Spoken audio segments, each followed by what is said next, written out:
والصلاة والسلام على سيد الأنبياء والمرسلين والعاقبة للمتقين. أما بعد، سبحان الذي أسرى بعبده ليلا من المسجد الحرام إلى المسجد الأقصى الذي باركنا حوله لنريه من آياتنا إنه هو السميع العليم. پاک ہے وہ ذات جس نے سیر کرائی اپنے بندے کو راتوں رات مسجد حرام سے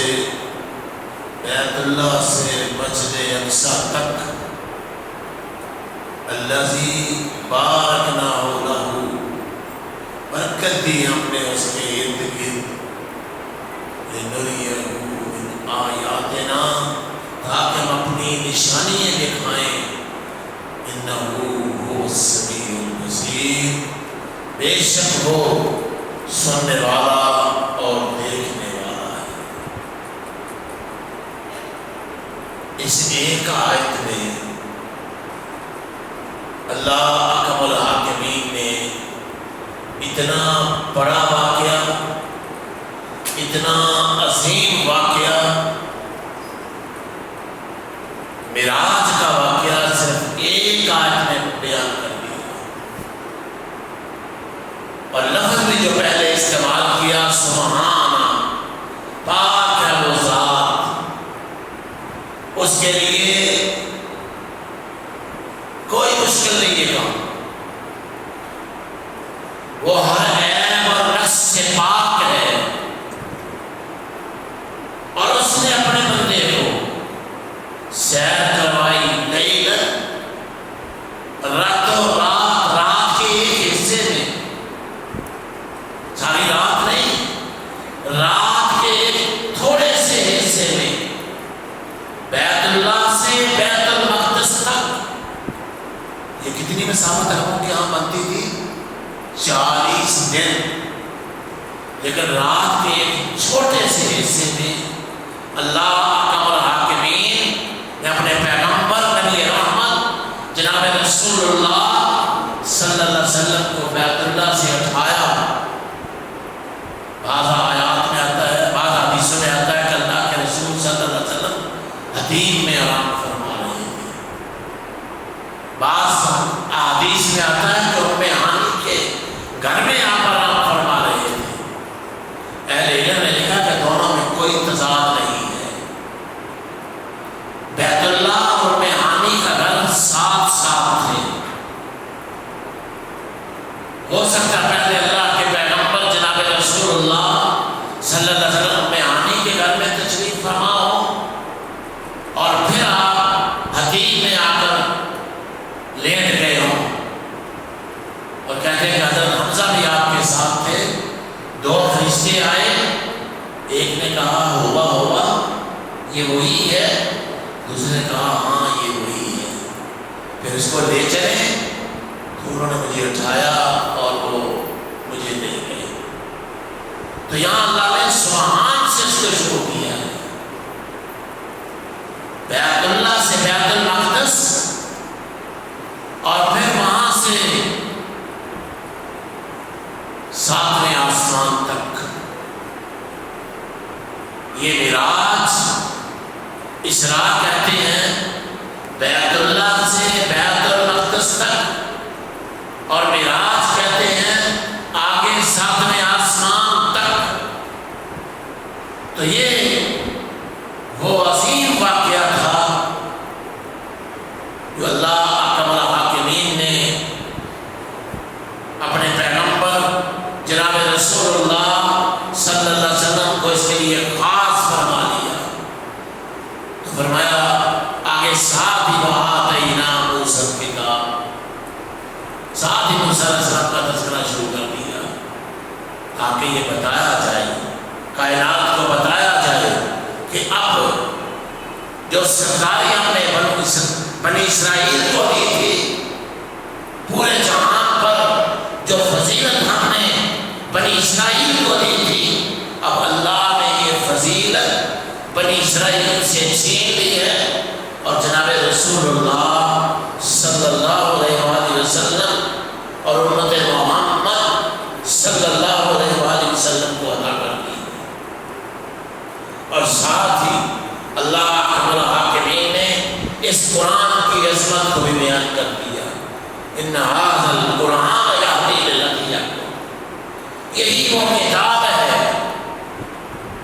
جو رہنمائی کرتی ہے سیدھے راستے کی طرف، وَيُبَشِّرُ الْمُؤْمِنِينَ، اور جو سیدھے راستے پر چلنے والے ایمان والے ہیں ان کو بشارت بھی دیتی ہے، أَنَّ لَهُمْ أَجْرًا كَبِيرًا، کہ ان کے لیے بہت بڑا اجر ہے، اور ساتھ ہی فرمایا مَنِ اهْتَدَىٰ فَإِنَّمَا يَهْتَدِي لِنَفْسِهِ، جس نے اس سے رہنمائی حاصل کی، جس نے اس کتاب سے فائدہ حاصل کیا، جو اس راستے پر چل پڑا، اس نے اپنے نفس کے لیے ہی ہدایت کا راستہ اختیار کیا ہے، وَمَنْ ضَلَّ، فرمایا جو گمراہ ہو گیا، فَإِنَّمَا يَضِلُّ عَلَيْهَا، گمراہی اسی پر ہوگی، وَلَا تَزِرُ وَازِرَةٌ وِزْرَ أُخْرَىٰ، فرمایا کوئی کسی کا بوجھ نہیں اٹھائے گا، ہر کوئی اپنا اپنا بوجھ اٹھانے والے ہیں، وَمَا كُنَّا مُعَذِّبِينَ، ہم کسی کو ایسی عذاب دینے والے نہیں ہیں، عذاب اسی کو ہوگا جو اللہ کی ہدایت کو جھٹلا دے گا، جو اللہ کے اس قرآن کو جھٹلا دے گا، جو اس ہدایت سے انکار کرے گا، اللہ عذاب بھی اسے دے گا، اور فرمایا یہ رزق کی تقسیم، إِنَّ رَبَّكَ يَبْسُطُ الرِّزْقَ لِمَن يَشَاءُ، جس کے لیے چاہتا ہے اللہ رزق وسیع کر دیتا ہے، وَيَقْدِرُ، اور جس کے لیے چاہتا ہے تنگ کر دیتا ہے، یہ رزق کی وسعت، یہ رزق کی کمی، یہ اللہ کے ہاتھ میں ہے، چاہے تو بادشاہوں کو بنا کر دے، چاہے تو فقیروں کو بادشاہ بنا دے، اور دنیا میں ہم کتنے دیکھتے ہیں لوگ کس طرح کے نشیب و فراز آتے ہیں، اور کس طرح انسان بلندیوں پر چڑھ جاتے ہیں، اور کس طرح اللہ بلندیوں سے نیچے بھی عذاب دیتا ہے، اللہ اکبر، إِنَّهُ كَانَ بِعِبَادِهِ خَبِيرٌ بَصِيرًا، اور اللہ ہے اپنے بندوں کو جاننے والا اور دیکھنے والا، وہ جانتا بھی ہے، بندوں کے حالات کو بھی جانتا ہے، اپنے بندوں کو دیکھتا بھی ہے، یہ اس کی بڑی بڑی صفتوں میں سے سکتے ہیں، وہ خبر بھی رکھتا ہے، اس کو ہر چیز کا علم بھی ہے، اور وہ دیکھتا بھی ہے، اس میں کوئی شک و شبہ نہیں ہے، ہمارا یہ ایمان اور عقیدہ ہے، اور جس طرح یہ ایمان اور عقیدہ نہیں ہے کہ جس طرح اللہ اپنی صفات میں یکتا ہے، اپنی ذات میں یکتا ہے، اسی طرح اللہ اپنی صفات میں بھی یکتا ہے، اللہ اس پر بھی ہمارا عقیدہ اور ایمان ہے، ہمارے ایمان کا یہ حصہ ہے، اللہ اپنی ذات کے لحاظ سے عرش معلیٰ پر ہے، اور اللہ اپنی صفات کے لحاظ سے ہر جگہ موجود ہے، یہ عقیدہ رکھنا کہ اللہ ہر جگہ موجود ہے، بنفس نفیس، اپنی ذات کے لحاظ سے ہر جگہ موجود ہے، کائنات کی ہر چیز کو دیکھتا ہے، جس طرح حدیث میں آتا ہے کہ رسول اللہ صلی اللہ علیہ وسلم نے فرمایا جو چونٹی تحت الثرا کے نیچے رات کے اندھیرے میں سیاہ پتھر میں جو چونٹی چل رہی ہے، اللہ اس کی آہٹ کو بھی سن رہا ہے، اللہ کی صفات اتنی عظیم ہے، اور یہ صرف دیکھنے کی ہمیں بھی ہے، لیکن ہم اس مسجد سے باہر، مسجد میں بھی بہت سی چیزیں ہم نہیں دیکھ سکتے ہیں، اور مسجد سے باہر ہمیں پتہ ہی کیا ہو رہا ہے، اس لیے ہماری جو صفتیں ہیں وہ محدود ہیں، اور اللہ کی صفات غیر محدود ہیں، اور یہ عقیدہ اور ایمان اہل علم نے کہا ہے، مقصد صالحین نے، کہ یہ عقیدہ رکھنا کہ اللہ ہر جگہ پہ نفس نفیس موجود ہے، یہ کفر ہے،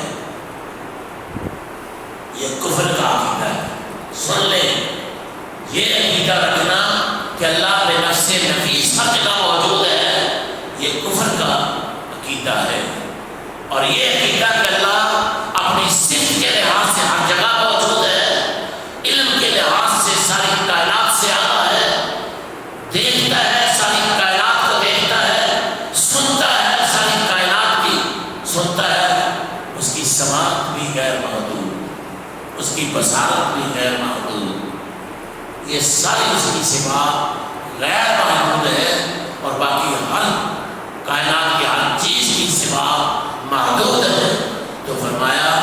وہ خبیر بھی ہے، بصیر بھی ہے، ساتھ والا تقتلوا اولادکم خشیۃ املاق، بھوک کے ڈر سے اپنی اولاد کو قتل نہ کرو۔ اس میں بہت لمبی تفاصیل ہیں، لیکن کسی بھی طرح اپنی اولاد کو قتل کرنا یہ بہت بڑا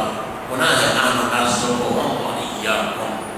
ہم ان کو بھی رزق دیتے ہیں اور تم کو بھی رزق دیتے ہیں۔ کوئی یہ نہ سمجھے کہ اللہ رزق نہیں دیتا، اولاد زیادہ ہو جائے گی تو پتہ نہیں میرے بچے بھوکے مر جائیں گے۔ اللہ جنگلوں میں جانوروں کو بھی رزق دیتا ہے، وہ وافر اپنا رزق کھاتے ہیں۔ یہ پرندوں کا دیکھ لیں، صبح بھوکے پیٹ نکلتے ہیں، ہم نے تو اپنے گھروں میں جمع کر کے چیزیں رکھی ہیں، وہ صبح نکلتے ہیں بھوکے پیٹ اور رات کو اپنے گھونسلوں میں سیر ہو کے آتے ہیں۔ تو اللہ فرماتے ہیں ان سے نہ گھبراؤ، ہم رزق سب کو دیتے ہیں، رزق یہ ہمارے ہاتھ میں ہے۔ ان قتلهم کان خطأ کبیرا، اولاد کو قتل کرنا بہت بڑا گناہ ہے، بہت بڑا گناہ ہے۔ ولا تقربوا الزنا، زنا کے قریب بھی نہ جاؤ۔ کیا مطلب زنا کے قریب بھی نہ جاؤ؟ جو اس کے محرکات ہیں، دیکھنا، پیروں پاؤں کے ساتھ چل کر جانا، کسی کو اشارے کرنا، لا تقربوا الزنا، زنا تو بہت بڑا گناہ ہے، زنا کے قریب تک نہ جاؤ۔ انہ کان فاحشہ، یہ بہت بڑی فحاشی ہے، وساء سبیلا، اور بہت ہی برا راستہ ہے۔ ولا تقتلوا النفس التي حرم الله الا بالحق، اور کسی جان کو ناجائز اور ناحق قتل نہ کرو۔ من قتل مظلوما، من قتل مظلوما، جو مظلومیت کی حالت میں مارا گیا، وجعلنا لوليه سلطانا، ہم نے اس کے ولی کو یہ دلیل دی ہے، غلبہ دیا ہے اس پر، کہ اس کا ولی اس کا حقدار ہے کہ اس سے بدلہ لے یا اسے معاف کر دے یا اسے دیت لے لے۔ فلا یسرف فی القتل، اور قتل میں اسراف نہ کرو۔ کیا مطلب؟ مسئلہ نہ کرو۔ مسئلہ کرنا، کسی کے ہاتھ پاؤں کاٹ دینا، کسی کی ناک کاٹ دینا، یا کسی کو تکلیفیں دے کے مارنا، پہلے آنکھیں نکال دو، پھر کان کاٹ دو، پھر ہاتھ کاٹ دو، پھر پاؤں کاٹ دو، اس طرح یہ مارنا، اس کو اللہ احکم الحاکمین نے بہت بڑا گناہ قرار دیا ہے۔ تو فرمایا اس طرح نہ کرو، اور ساتھ ہی فرمایا یتیم کے مال کے قریب نہ جاؤ، الا باللتی ہی احسن، مگر اچھے طریقے کے ساتھ۔ اچھا طریقہ کیا ہے؟ کوئی شخص یتیموں کی کفالت کر رہا ہے، غریب ہے، لیکن اپنے بھتیجوں کی، بھانجوں کی، اپنے رشتہ داروں کی، یتیموں کی کفالت کرتا ہے، اگر وہ اتنا اس سے لے لے جس اس کا گزارا ہو جائے تو یہ تو اتنا تو جائز ہے، لیکن اگر اس وجہ سے اس کا مال کھا لے اور ان کے جوانی سے پہلے ہڑپ کر لے تو اللہ احکم الحاکمین نے بہت بڑا گناہ قرار دیا ہے۔ اور آپ جانتے ہیں کہ اللہ کے پیغمبر صلی اللہ علیہ وسلم آیا، انا وقافل الیتیم کہاتین فی الجنہ، میں اور یتیموں کی کفالت کرنے والا اس طرح جنت میں ہوں گے۔ جس طرح میرے گھر میں ان دو گھڑیوں کے درمیان کوئی فاصلہ نہیں ہے، میرے اور یتیموں کی کفالت کرنے والوں کے درمیان کوئی فاصلہ نہیں ہوتا۔ اتنا درجہ ہے یتیموں کی کفالت کرنا اور یتیموں کے ساتھ پیار سے اس کے سر پر ہاتھ پھیر دینا، یہ بہت بڑا اجر ہے، یہ بہت بڑی نیکی ہے۔ پھر توحید کے بارے میں اللہ کو حاکمین نے فرمایا، وَإِذَا مَسَّكُمُ الضُّرُّ فِي الْبَحْرِ ضَلَّ مَن تَدْعُونَ إِلَّا إِيَّاهُ، یہ بہت بڑی بات اللہ حاکمین نے بیان کی۔ کتنا بھی بت پرست کیوں نہ ہو، قبر پرست کیوں نہ ہو،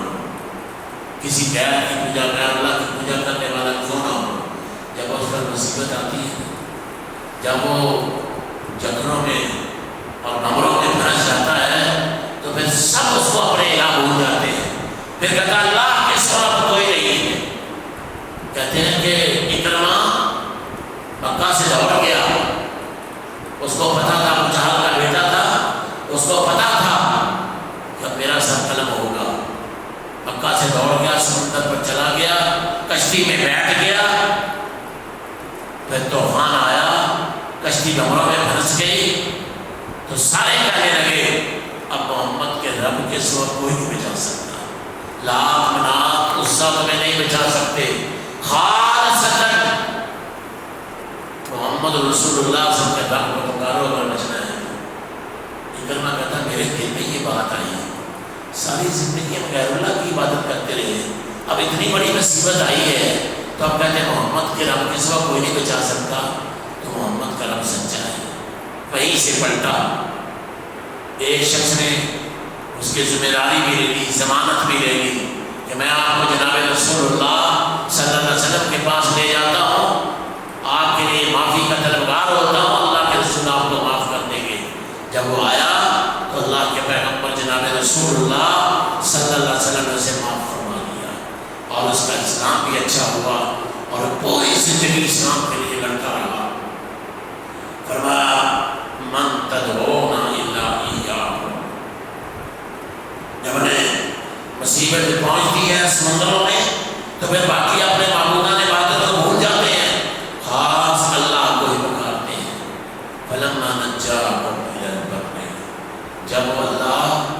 خشکی کی طرف کو لے جاتا ہے، بچا لیتا ہے سمندروں کے تھپیڑوں سے،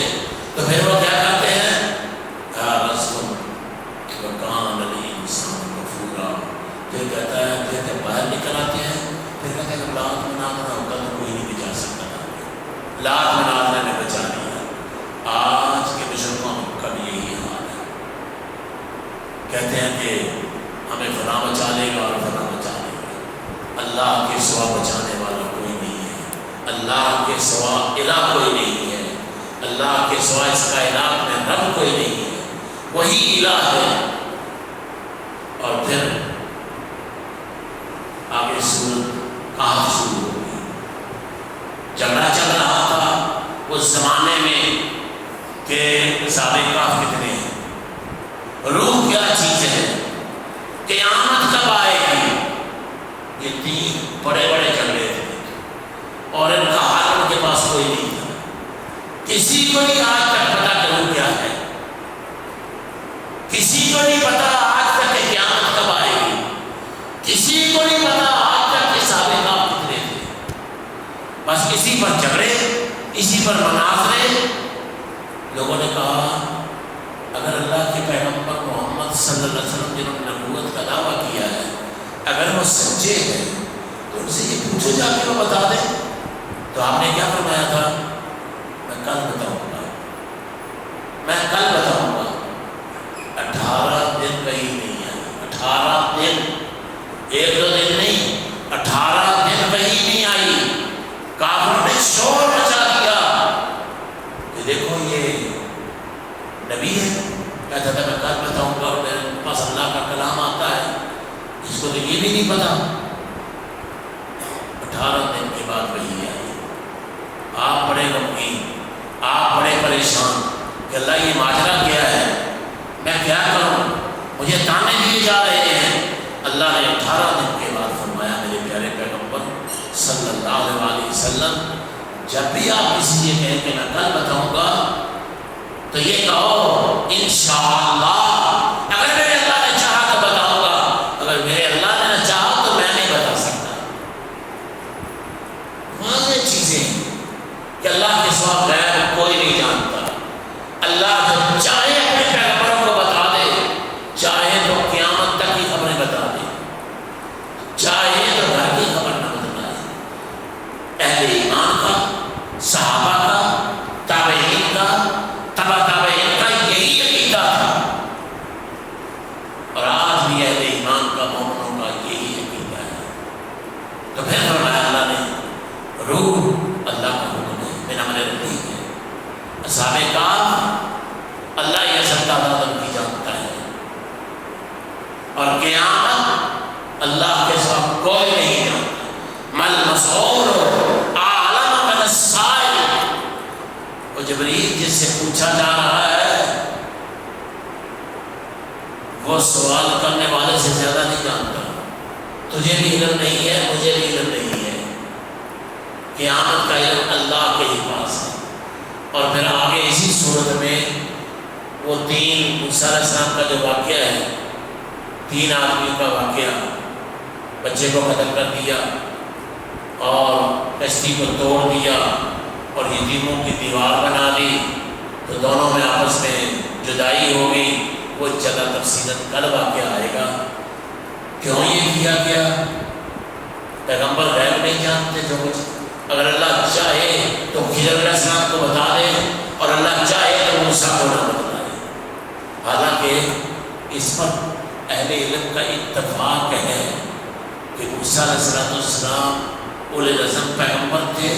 اور خضر علیہ السلام سے بہت زیادہ بلند تھے، علم کے لحاظ سے بھی، درجے کے لحاظ سے بھی۔ خضر علیہ السلام کے بارے میں تو اہل علم کا اختلاف ہے، کیا وہ نبی تھے یا اللہ کے ولی تھے؟ اللہ تعالیٰ